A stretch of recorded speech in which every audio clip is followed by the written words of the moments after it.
ইফতারির আগে হাত তুলে সম্মিলিতভাবে মোনাজাত করা জায়েজ কি না, এ ব্যাপারে ইসলাম কি বলে।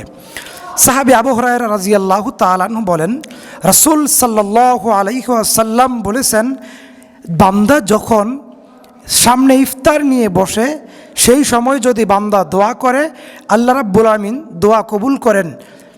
ইবনে মাজার 1743 নম্বর হাদিস। এই কথা আল্লাহ রাসূল সাল্লাল্লাহু আলাইহি ওয়াসাল্লাম বলছেন।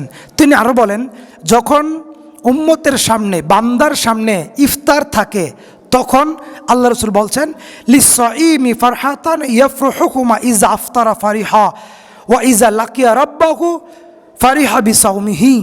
বান্দার সামনে যখন ইফতার থাকে তখন বান্দা খুব আনন্দিত হয়।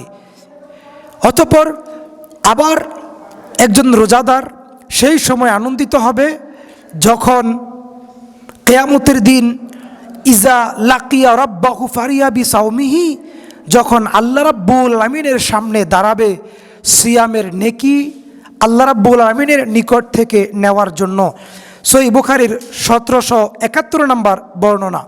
আমরা এই দুটি হাদিসের আলোকে আপনাদেরকে বলতে চাই, ইফতারির পূর্বে একা একা যদি আপনি দোয়া করেন, সেটা হাত তুলে হোক সেটা হাত না তুলে হোক, তাহলেই দোয়া কবুল হবে, যেহেতু আল্লাহ রাসূল বলেছেন দোয়া কবুল হবে।